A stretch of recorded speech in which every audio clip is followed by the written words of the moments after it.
ನಮ್ಮ ಸರ್ಕಾರ ಇದ್ದಾಗ ಏನು ಅಧಿಕಾರ ಹಸ್ತಾಂತರ ನಮ್ಮ ಸರ್ಕಾರ ಬೊಮ್ಮಾಯಿ ಸರ್ಕಾರ ಹಸ್ತಾಂತರ ಮಾಡ್ತು. ಆ ಸಂದರ್ಭದಲ್ಲಿ ಲ್ಯಾಂಡ್ ಅಕ್ವಿಸಿಷನ್ ಆಫೀಸರ್ ಅಕೌಂಟ್ದಾಗ 2,000 ಕೋಟಿ ರೂಪಾಯಿ ಇಟ್ಟು ಹೋಗಿದ್ರು. ಆದ್ರೆ ಅವತ್ತಿನಿಂದ ಇಲ್ಲಿ ತನಕ ಒಂದು ಎಕರೆ ಅಕ್ವಿಸಿಷನ್ ಹೊಸದಾಗಿ ಆಗಿಲ್ಲ. ಮೊನ್ನೆ ಒಂದು ಮೀಟಿಂಗ್ ಮಾಡಿ 40 ಲಕ್ಷ ರೂಪಾಯಿ ಇರಿಗೇಟೆಡ್ ಲ್ಯಾಂಡಿಗೆ, 30 ಲಕ್ಷ ರೂಪಾಯಿ ನಾನ್ ಇರಿಗೇಟೆಡ್ ಲ್ಯಾಂಡಿಗೆ ಕೊಡ್ತೇವಂತೇನು ಹೇಳಿದಾರ. ಅದ್ರ ಬಿಟ್ಟು ಮತ್ತೇನೂ ಆಗಿಲ್ಲ. ನಮ್ಮ ಸರ್ಕಾರ ಇದ್ದಾಗ ನೀರಾವರಿ ಇಲ್ಲದಂಥ ಅಗ್ರಿಕಲ್ಚರ್ ಲ್ಯಾಂಡಿಗೆ, ನೀರಾವರಿ ಇಲ್ಲದಂಥ ಅಗ್ರಿಕಲ್ಚರ್ ಲ್ಯಾಂಡಿಗೆ ಕೇವಲ 4 ಲಕ್ಷ ರೂಪಾಯಿ ಡಿಫ್ರೆನ್ಸ್ ಇಟ್ಟಿದ್ರು. ಆದರೆ ಈ ಸರ್ಕಾರ ಅದನ್ನು 10 ಲಕ್ಷ ರೂಪಾಯಿ ಡಿಫ್ರೆನ್ಸ್ ಮಾಡೈತಿ. ನಾನು ವಿನಂತಿ ಮಾಡ್ಕೊತೇನೆ ಮಾನ್ಯ ನೀರಾವರಿ ಸಚಿವರಿಗೆ, ಅಷ್ಟು ಡಿಫ್ರೆನ್ಸ್ ಕೊಡಬೇಡ್ರಿ. ನೀರಾವರಿ ಇದ್ದಂಥದಕ್ಕೆ ನೀರಾವರಿ ಇಲ್ಲದಂಥ ಅಗ್ರಿಕಲ್ಚರ್ ಲ್ಯಾಂಡಿಗೆ ಆ ಡಿಫ್ರೆನ್ಸನ್ನು ನೀವು 4 ಲಕ್ಷ ಅಥವಾ 5 ಲಕ್ಷ ರೂಪಾಯಿ ಮಾಡಿರಿ. ಭಾಳ ಡಿಫ್ರೆನ್ಸ್ ಮಾಡಬೇಡ್ರಿ. ಅದ್ರ ಜೊತೆ ಕೆನಲಿಗೆ ಒಂದು ಬೇರೆ ರೇಟ್ ಫಿಕ್ಸ್ ಮಾಡಿರಿ. ಕೆನಲಿಗೆ ಏನು ಅಕ್ವೇಷನ್ ಮಾಡ್ತೀರಿ ಅದು ಕೂಡ ಹಂಗೆ ಮಾಡಬೇಡ್ರಿ. ಅಲ್ಲಿ 2 ರೇಟ್ ಇಡ್ರಿ, ನೀರಾವರಿ ಇಲ್ದಂಥದ್ದು. ಆ ರೀತಿ ಮಾಡಿದರೆ ರೈತರಿಗೆ ಅನ್ಯಾಯ ಆಗೋದಿಲ್ಲ. ಅದ್ರ ಜೊತೆ ಇದು ಆ್ಯಕ್ಚುಲ್ ಅಕ್ವಿಸಿಷನ್ ಕೆಲಸ, ದುಡ್ಡು ಕೊಡುವಂಥ ಕೆಲಸ ಶುರು ಆಗ್ಬೇಕಾಯ್ತು. ಅದು ಶುರು ಆಗಲಿಲ್ಲ ಅಂತಂದ್ರೆ ಕೇವಲ ನಾವು ಮಾತಾಡ್ಕೊಂತ ಕುಂತೀವಂದ್ರೆ ಆ ಕೆಲಸ ಆಗೋದಿಲ್ಲ. ಅದನ್ನು ತಾವು ಕೃಷ್ಣೆ ಬಗ್ಗೆ ಏನು ನಮ್ಮ ನಡೆ ಕೃಷ್ಣೆ ಕಡೆ ಅಂಥದ್ದು ಎಲ್ಲ ಮಾಡಿದ್ದಿರಲ್ಲ, ಅದನ್ನು ತಾವು ಮಾಡಬೇಕಾಗಿ ನಾವು ವಿನಂತಿ ಮಾಡ್ಕೊತೇನೆ. ಅದೇ ರೀತಿ ನೀರಾವರಿ ಬಗ್ಗೆ ಹೇಳಿದರೆ ನಮ್ಮ ಉತ್ತರ ಕರ್ನಾಟಕದಲ್ಲ, ಆದ್ರೆ ಮೇಕೆದಾಟಿನ ಪಿತಾಮಹರ ಇಲ್ಲೇ ಅದಾರ ನಮ್ಮ ಡಿ.ಕೆ. ಶಿವಕುಮಾರ್ ಅವ್ರು ಸೋನಿಯಾ ಗಾಂಧಿ ಅವ್ರನ್ನ ಕರೆಸಿದ್ರು. ಅದ್ರ ಸಂಬಂಧ ರಾಹುಲ್ ಗಾಂಧಿ ಅವ್ರನ್ನ ಕರೆದು ಪಾದಯಾತ್ರೆ ಮಾಡಿಸಿದ್ರು. ಆಮೇಲೆ ಅದ್ರ ಬಗ್ಗೆ ತಾವು ಹಗಲು ರಾತ್ರಿ ಅಡ್ಡಾಡಿದ್ರು. ಇವತ್ತು ಮೇಕೆದಾಟಿನ ಬಗ್ಗೆ ತಮಿಳುನಾಡಿನ ರಿಟ್ ಪಿಟಿಷನ್ ಏನಿತ್ತು ಅದನ್ನ ಸುಪ್ರೀಂ ಕೋರ್ಟ್ ರಿಜೆಕ್ಟ್ ಮಾಡೈತಿ. ಇವತ್ತು ಮೇಕೆದಾಟಿನ ಕೆಲಸ ಶುರು ಮಾಡ್ಬೋದು. ಮೇಕೆದಾಟಿನ ಬಗ್ಗೆ ಹೋರಾಟ ಮಾಡಿ ಮಾಡಿ ಮಾಡಿ ಓಟನ್ನು ತೆಗೆದುಕೊಂಡಂಥ ಕಾಂಗ್ರೆಸ್ ಪಕ್ಷ ಮೇಕೆದಾಟಿನ ಬಗ್ಗೆ ಇನ್ನೂ ತನಕ ಯಾಕೆ ಕೆಲಸ ಶುರು ಮಾಡಿಲ್ಲ ನನಗೆ ಗೊತ್ತಾಗ್ತಾ ಇಲ್ಲ. ಯಾಕಲ್ಲಿ ತಮಿಳುನಾಡಲ್ಲಿ ಇಂಡಿ ಮಿತ್ರರು ಇಂಡಿ ಆಯಿತೋ ಇಲ್ಲೋ ಗೊತ್ತಿಲ್ಲ. ಅದಾಗ ಅದು ಒಂದು ಅಲಯನ್ಸು, ಅದು ಇಂಡಿ ಅಲಯನ್ಸ್ದವರು ಅವ್ರೇನು ಸಿಟ್ಟಿಗೆ ಹೇಳ್ತಾರಂತೇಳಿ ನಮ್ಮ ಮಂತ್ರಿಗಳು ಇನ್ನೂ ಆ ಕೆಲಸ ಶುರು ಮಾಡಿಲ್ಲ ಏನೋ ಗೊತ್ತಿಲ್ಲ. ಅವ್ರಿಗೆ ನಾವು ವಿನಂತಿ ಮಾಡ್ಕೊತೀನಿ, ಬೇಗನೆ ಈ ಕೆಲಸ ಶುರು ಮಾಡ್ರಿ ಅಂತ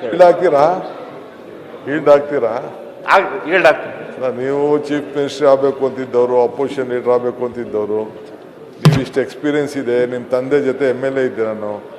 ಈಗ ಮೊನ್ನೆ ತಾನೇ ಭಾಳ ಕಷ್ಟಪಟ್ಬಿಟ್ಟು ಏನೋ ಕೋರ್ಟ್ ಅವರು ನಮಗೆ ಜಜ್ಮೆಂಟ್ ಕೊಟ್ಟಿದ್ದಾರೆ. 6 ತಿಂಗಳು ಟೈಮ್ ಕೊಟ್ಟಿದ್ದಾರೆ ನಿಮಗೆ, ಯಾರಿಗೆ? ಸೆಂಟ್ರಲ್ ಗೌರ್ಮೆಂಟ್ಗೆ, CWCಗೆ. ನೀವು ಹೊಸದಾಗಿ ಕ್ಲಿಯರೆನ್ಸ್ ಮಾಡಬೇಕು. ನಮಗೇನು ಇದಕ್ಕೆ ಅವಕಾಶ ಇಲ್ಲ. ನಮಗೆ supreme court involve, it is not A technical committee. ಏನಿದ್ರು ಸರ್ಕಾರನೇ ತೀರ್ಮಾನ ಮಾಡಬೇಕು ಅಂತ ಹೇಳಿದ್ದಾರೆ. ನಾನು ನಿಮ್ಮೆಲ್ಲರೂ ಕೂಡ ನಮ್ರತೆಯಿಂದ ಕೈ ಮುಗಿದು ಕೇಳ್ಕೊಳ್ತೇನೆ. CWC ಎಲ್ಲ ಅರ್ಜಿ ಎತ್ಕೊಂಡೋಗಿ ಹಾಕ್ತೀನಿ. ರಿವೈಸ್ಡ್ DPR ಕೂಡ ಸಲ್ಲಿಸ್ತಾ ಇದ್ದೀನಿ. ನೀವೆಲ್ಲ ಸೇರಿ ನೀವು ಮಾಡಿದ್ರೆ ಆದಷ್ಟು ಜಲ್ದಿ ನಿಮ್ಮನ್ನೆಲ್ಲ ಕರ್ಕೊಂಡೋಗಿ ಭೂಮಿ ಪೂಜೆ ಮಾಡಿ ಪ್ರಾರಂಭ ಮಾಡುವಂಥ ಸಂಕಲ್ಪ ಈ ತಾಯಿ ಕಾವೇರಿ ಕೊಟ್ಟಿದ್ದಾರೆ. ಅದಕ್ಕೆ ನೀವೆಲ್ಲ ಸಹಕಾರ ಕೊಡಬೇಕು. ಇಷ್ಟು ನಯ ವಿನಯ ಅದು ಎಲ್ಲಿಂದ ಬಂತು ಸರ್ ನಿಮ್ಗೆ? ಎಲ್ಲ ನೀವೇ ಕೈ ಮುಗಿದು ಹಿಂಗೆಲ್ಲ ನಯ ವಿನಯ.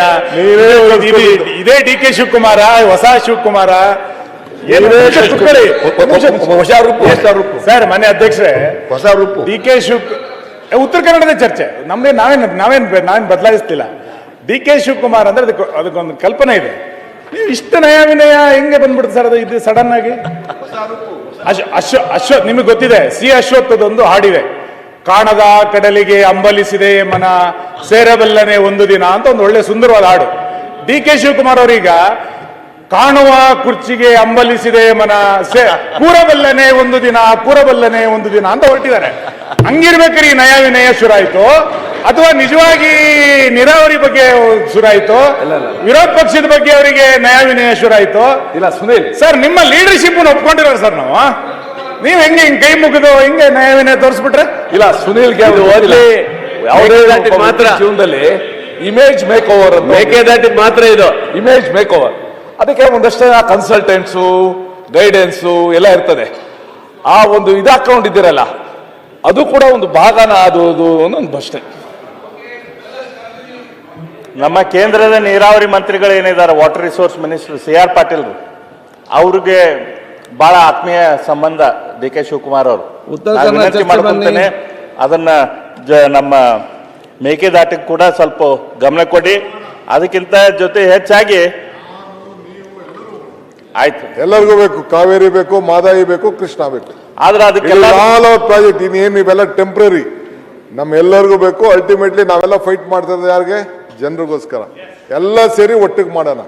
ಜೊತೆಗೂಡುವುದು ಆರಂಭ, ಜೊತೆಗೂಡಿ ಚರ್ಚಿಸುವುದು ಪ್ರಗತಿ, ಜೊತೆಗೂಡಿ ಕೆಲಸ ಮಾಡೋದು ಯಶಸ್ಸು. ಆದ್ರೆ ಇದಕ್ಕೆಲ್ಲ ಮೂಲ ಅಂತಂದ್ರೆ ದುಡ್ಡು ಬೇಕಲ್ಲ ಸರ್. ದುಡ್ಡು 1,50,000 ಕೋಟಿ ಕೊಡ್ತೇವೆ ಅಂತೇಳಿ ನೀವೇ ಹೇಳ್ತೀರಿ. ನೀವು ಮಾಡಿದ್ದ ಮಾಡಿ ಪ್ರಣಾಳಿಕೆ, ನಾನು ಅದ್ರ ಬಗ್ಗೆ ಬಂದು 25 ಮಾತಾಡ್ತೇನೆ. ನಿಮಿಷ ಆಯ್ತು, ಬೇಗ ಮುಗಿಸ್ಬೇಕು. ಆಯ್ತು ಸರ್. ನಿನ್ನೆ ನಾನು ನೋಡ್ತಾ ಇದ್ದೆ 2.5 ಗಂಟೆ ನಮ್ಮ ಒಂದ್ ನಿಮಿಷ ಪ್ರತಿಪಕ್ಷ ನಾಯಕರು ಮುಖ್ಯಮಂತ್ರಿ ನಮ್ಮ ವಿರೋಧ ಪಕ್ಷದ ಧುರೀಣರು ಮಾತಾಡಿದ್ರು ಅಷ್ಟೇ. ಅದಾದ ಮೇಲೆ ಕೃಷ್ಣಪ್ಪ ಅವ್ರು ಮಾತಾಡಿದ್ರು. ಎಷ್ಟು ಹೊತ್ತು ಮಾತಾಡಿದ್ರು? ಅವರು 30 ನಿಮಿಷ ಮಾತಾಡಿದ್ರು. 1 ಗಂಟೆ ನಮ್ಮ ಶಿವಲಿಂಗೇಗೌಡರು ಮಾತಾಡಿದ್ರು, ವಿಜೇಂದ್ರ ಅವರು ಮಾತಾಡಿದ್ರು. ನಮ್ಮ ಉತ್ತರ ಕರ್ನಾಟಕದವರು ಜೊಲ್ಲೆ ಅವರು ಮಾತಾಡಿದ ಕೇವಲ 17 ನಿಮಿಷ. ಅವರೆಲ್ಲ ನಿಮ್ಮ ವಿಷಯವೇ ಅಲ್ಲ, ನಮ್ಗೆ ಉತ್ತರ ಕರ್ನಾಟಕದವ್ರಿಗೆ ಇಲ್ಲೂ ಕೂಡ ಅನ್ಯಾಯ ಮಾಡಕ್ ಹೋಗ್ಬೇಡ್ರಿ ನೀವು. ಅನ್ಯಾಯ ಇಲ್ಲ, ಬೇಗ ಬೇಗ ಮಾತಾಡಿ. ಈಗ ಪ್ರಶ್ನೆ ಕೇಳಿದಕ್ಕೆ 45 ನಿಮಿಷ ಅದೇನೇ ಚರ್ಚೆ ಇತ್ತಲ್ಲ. ಈಗ ಇದು ವಿಷಯ ಡೈವರ್ಟ್ ಆಗುದು. ಬೇಗ ಬೇಗ ನಾನು ವಿಷಯ ಡೈವರ್ಟ್ ಮಾಡ್ತಾ ಇಲ್ಲ, ಕೇವಲ ಉತ್ತರ ಕರ್ನಾಟಕದ ವಿಷಯಗಳನ್ನ ಮಾತಾಡ್ತಾ ಇದ್ದೇನೆ. ಕ್ಷಣ ಕ್ಷಣದ ಸುದ್ದಿಗಳಿಗಾಗಿ ಫ್ರೀಡಂ ಟಿವಿ ಸಬ್ಸ್ಕ್ರೈಬ್ ಮಾಡಿ, ಲೈಕ್ ಮಾಡಿ ಹಾಗೂ ಫಾಲೋ ಮಾಡಿ. ಹೊಸ ಸುದ್ದಿಗಳ ನೋಟಿಫಿಕೇಶನ್ಗಾಗಿ ಬೆಲ್ ಐಕಾನ್ ಮೇಲೆ ಕ್ಲಿಕ್ ಮಾಡಿ.